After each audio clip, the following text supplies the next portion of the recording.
1. 사건의 발단. 2020년 1월 중순 올라온 한 영상에서 햄스터와 고양이를 같이 두어 논란이 되었습니다.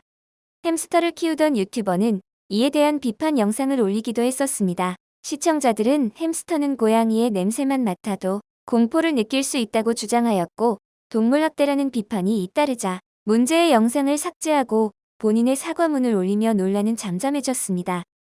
한편 트위터에서도 햄스터 영상에 대한 비판 트윗이 여럿 올라왔는데, 그러던 중 갑수목장 영상에 보겸 채널 댓글 보다가 우연히 놀러왔다는 댓글의 갑수가 보이로 진심으로 감사드려요.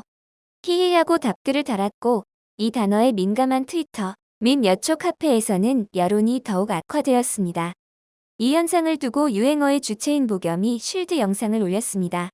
이후 갑수목장을 옹호하는 영상들이 올라오면서 유튜브 및 남초 커뮤니티에서 이 햄스터 영상을 비난하는 측을 레디컬 페미니스트 및 프로 불편러로 몰아가는 여론이 형성되면서 묻혔습니다. 다만 보겸은 그동안 트위터 및 페미니스트들의 악플에 상당히 시달려왔기 때문에 관련 이슈에 상당히 민감해져 있던 상태였다는 것을 감안해야 합니다.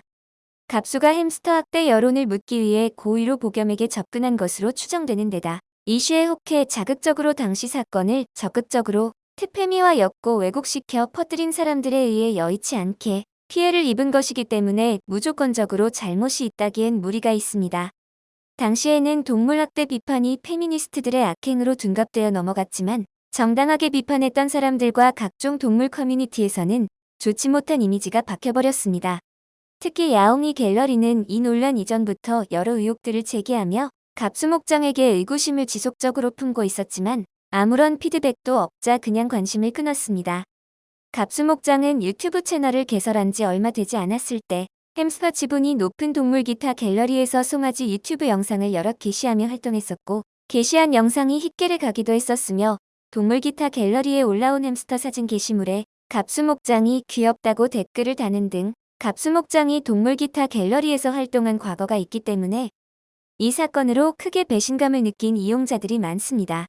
동물 커뮤니티는 아니지만 동물 사진을 업로드하는 계정이 많은 트위터에서는 햄스터 논란에서 시작해 영상들의 자극적인 썸네일과 제목을 주기적으로 거론해 비판하기도 했습니다. 이 사건도 당시에는 여러 커뮤니티에서 비판을 받긴 했지만 갑수목장 측의 사과문과 며칠간 방송을 쉬겠다는 게시물에 의해 동정표를 받으며 크게 공론화되지 않았고, 복귀 후에 미로의 영상으로 인기를 끌며 채널 흥행은 5월까지 상승세를 타고 있었습니다. 2. 사건의 전개. 2020년 5월 7일 갑수목장에 관한 진실이 폭로되며 이 사건이 다시 재조명됐습니다. 또한 폭로 채널의 설립일이 1월 24일인 걸로 보아 갑수목장의 거짓말들은 이미 이 사건 때부터 붕괴될 징조가 있었던 셈입니다. 그리고 학대 논란에서 이 사건 역시 두 번째 햄스터의 대우나 행방 관련하여 핵심을 차지하고 있는 만큼 지속적으로 의혹 등이 제기될 것입니다. 3. 채널 A의 보도. 2020년 5월 7일 저녁 7시 30분경 채널 A 뉴스에서 같이 지내는 고양이를 학대했다는 제보 뉴스가 나왔으며, 동료 수의대생이 관련 인터뷰를 진행했습니다. 또한 위의 햄스터 학대 사건도 동시에 언급되었습니다. 이후 동물보호단체가 경찰에 고발장을 제출했습니다. 유기동물로 알았던 고양이와 개를 실은 돈을 주고 구매한 것이라는 보도가 사실이라면 경제적 이득과 수의사가 되었을 때의 명성을 위해 철저히 동물을 이용한 심각한 범죄 행위이기 때문에 큰 논란이 되고 있습니다.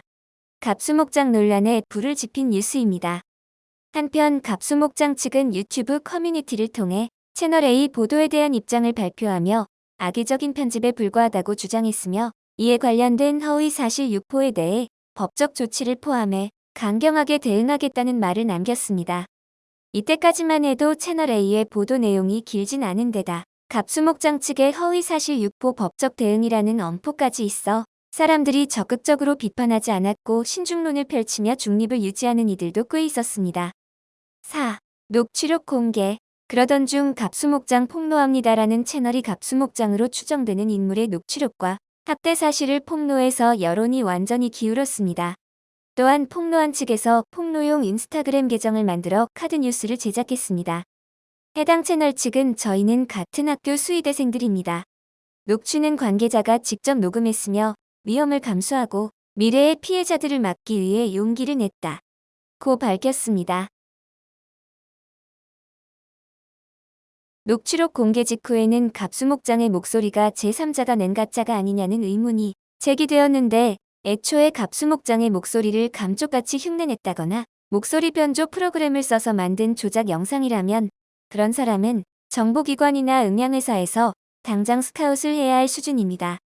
목소리를 감쪽같이 흉내내는 것은 최소 몇 달간, 일반적으로 몇 년간은 그 사람의 말투나 억양, 톤, 기타 습관 등 다양한 요소들을 수집해야 합니다.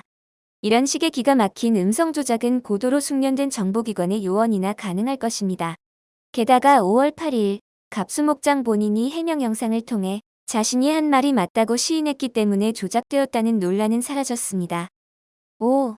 폭로 내용. 갑수목장이 컨텐츠를 위해 마트에서 햄스터를 구입했는데 한 마리는 고양이에 의해 죽었으며 영상에서 보인 햄스터는 2마리째라고 합니다.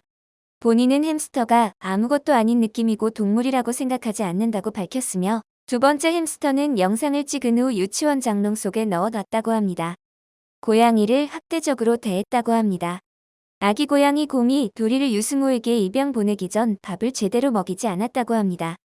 길고양이를 입양했다는 식으로 언급했지만 사실 노루, 미로, 절고, 레이 모두 갑수목장 측이 구입한 고양이입니다. 갑수목장은 루미의 조회수가 나오지 않아서 노루를 들여왔고, 앞으로 예쁜 고양이를 더 들여서 루미만 빼고 완벽한 대여섯 마리를 만들 것이라는 말도 덧붙였습니다.